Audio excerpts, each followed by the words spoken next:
Gender-based violence remains very high. Our statistics remain very high in Botswana, and they've shown a prevalence of 37% amongst women and 21% amongst men, and a high number of cases that have been reported to the police every year. We are all aware of the cases that were reported over the festive season, which have been discussed in this House. But as you have asked, in the year 2024, the police have recorded 31,975 cases, which are related to offenses against persons. And of these 31,975, 10,747 are offenses related to gender-based violence. And these include, amongst others, murder, rape, defilement of children under the age of 18, and assault. I'll be sure to share with the honorable member a clear table fall under murder, fall under defilement and assault, and many others for the honorable member's appreciation. And we also have had a total of 172 people who have lost their lives in 2024 in cases related to gender-based violence. And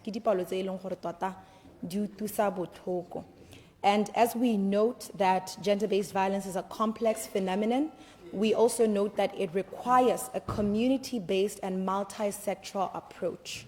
And it requires government. Because of that multi-sectoral approach that is required, government has adopted a multi-pronged response strategy.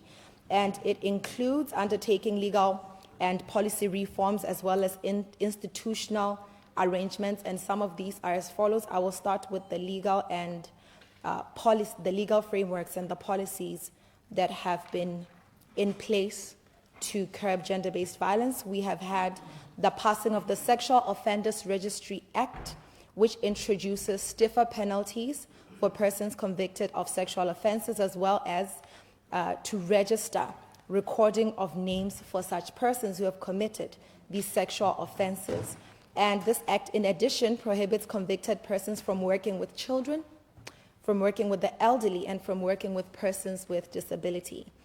We've had the Penal Code amended in 2018 to increase the age of a child from 16 to 18, and it provides protection of children, including adolescent girls, who are the most vulnerable. And in 2021, it was further amended to increase penalties on sexual offenses.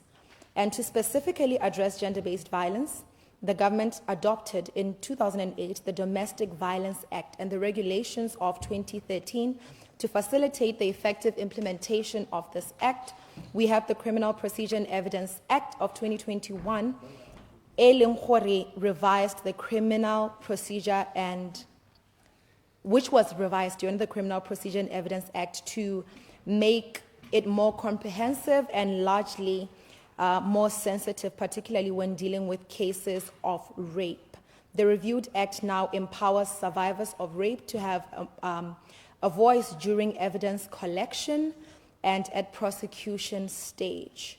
We have had the Cybercrime and Computer-Related Crimes Act, which quite personally is one of my favorites because we've reached a point where society perceives violence to just be in person, to be physical, but it's important for us to realize violence in the cyberspace.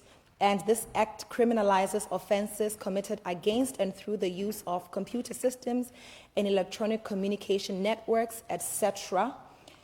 And in 2016, the government developed the National Strategy towards Ending Gender-Based Violence, and it mostly focuses on prevention, care, and support, as well as other deliverables, such as public education, community dialogues, capacity building of key service providers, and so on and so forth. We've had the Anti-Human Trafficking Act of 2023, which prevents, suppresses, and punishes trafficking in persons. And over and above having these acts, we have had the Botswana Prison Service launching the GBV Perpetrators Program in 2021, and this is to just raise public awareness on the negative effects of gender-based violence. The Botswana Police Service has established the Gender and Child Protection Branch to ensure that there's a victim-friendly environment for all victims of gender-based violence, as well as a child-friendly environment for children who come in contact with the police. And it continues to deploy gender and child protection officers at these police divisions. We've had the Administration of Justice introducing specialized GBV courts to speed up these GBV cases. And in 2021, the Interministerial Committee on Gender-Based Violence was also established to strengthen the work that we do, and it closely works with the National Gender Commission, our civil society organizations, faith-based organizations, bohosi, jalo jalo. And we have many more measures in the interest of time. But before I conclude on the measures that we have, I'd like to point out that we've also had the establishment of legal aid. Elungkore has been instrumental in assisting women with legal representation where they seek redress on gender-based violence issues. And we're continuously engaging with various leaders in the community. Just this past month, we have trained religious leaders in both prevention and response to gender-based violence. And we continue to train them. We have engaged and trained bohosi.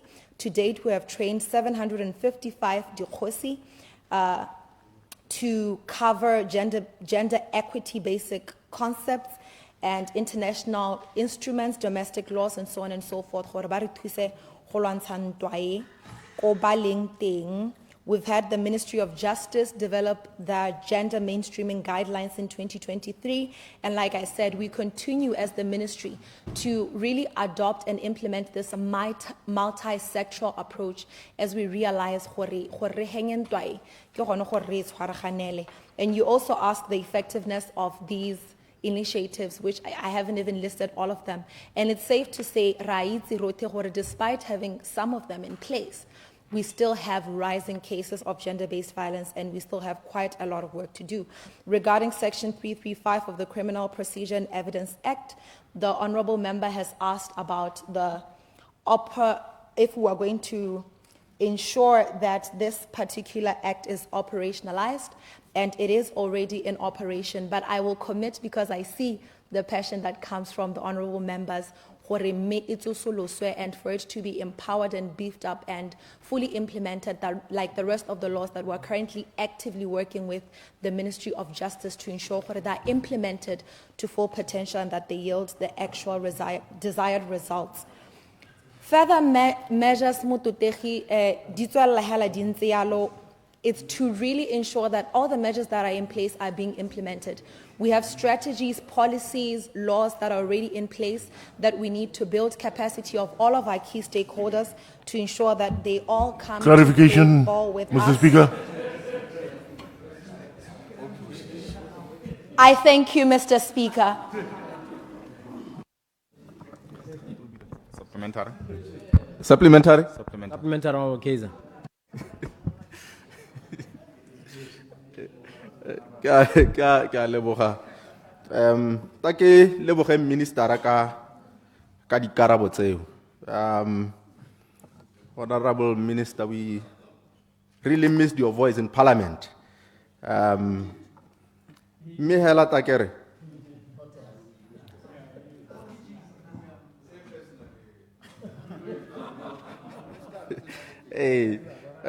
ne kere ke botse minister gore in all the initiatives tse leng gore le di akantse to curb the GBV, a gona le molao ta utisa mo parlamenteng o itebaganya le dikgantsone tsa GBV ka gore dipalo tsa go tse Honorable Minister di go godimo at 31,000. It really shows gore we re santse re saletse ko morago, re tshwantse ra taka dikakanyo tse dingwe tse dintsintsi, because go a lebagala gore tse re nang le tsone ga se gore di tla kgona go emisa seemo. Yaanong go na le ya Section 335 gore kana ha o tsamaela ko mahelong a tshwanang ko bo Turutshako, ko bo Skondomboro, ga wa apply sentone molaone ka gore di office tsa mmaka strata ga di yo gono ko yaanong ne ke re ke botsa gore o ira yang gore molaono o kgone go bona gore ko mahelong wene ya o reacha ka tsela e ntseng yang ya bohelo hela ke gore kana molao tota dikgang e o e buang ya GBV e ama Batswana ka kakaretso yaanong ne ke eletsa gore e re ga o araba dipotsonyana tse pedi tse tharo tse o leke go bua ka Setswana gore le ba ko kgakalanyana ba kgone go rutwa tota hela le mo go tse ditang ke kopa o arabe ka Setswana, Honorable Minister. Thank you. Honorable Minister, before you respond, honorable members, there are two official languages in this parliament. It's entirely up to any member to choose which language they use. Honorable Minister. Mr. Speaker, Mututeri. Your first question is whether we will be bringing a new law to Parliament. Most certainly, but I think it's very important to highlight that you'll notice how I spoke of the Domestic Violence Act, I spoke of the Bail Act, Renali Criminal Procedure and Evidence Act, Renali Sexual Offenders Registry Act. Say long gore gompieko ga re lebella ga di mo tirisong e tshwantseng gore di nne mo go yone yaanong tota ke ta rotloetsa gore re lebelle thata ebile re le minister na le maikaelelo a go lebella thata to ensure that first that the laws that are already existing are actually implemented, because there will be absolutely no use if we bring another law that's just going to be another piece of paper that intellects get to speak on and brag about when it's actually not being implemented. You also spoke of Section 335, leko di kgaolong kere tota kanya Section 335 in general ya ka re kile ra setse ra bua mo ntung e kganye e kgolo is awareness to begin with, gore it exists, gore irisiwa yang, ibile how can you access all of the institutions tse leng gore di ka go thusa to implement this law. Mme ke tlhalose gore ka go sena bo mmaka strata ko di kgaolong tse o buang ka tsone go na le ba sepodisi mme ibile ba sepodisi le bone ke rotloetsa Batswana gore ba kgone go a ko. They don't need to go to just the magistrate court to be able to gain full access of the laws that are in place to protect them against gender-based violence. In that regard, I thank you.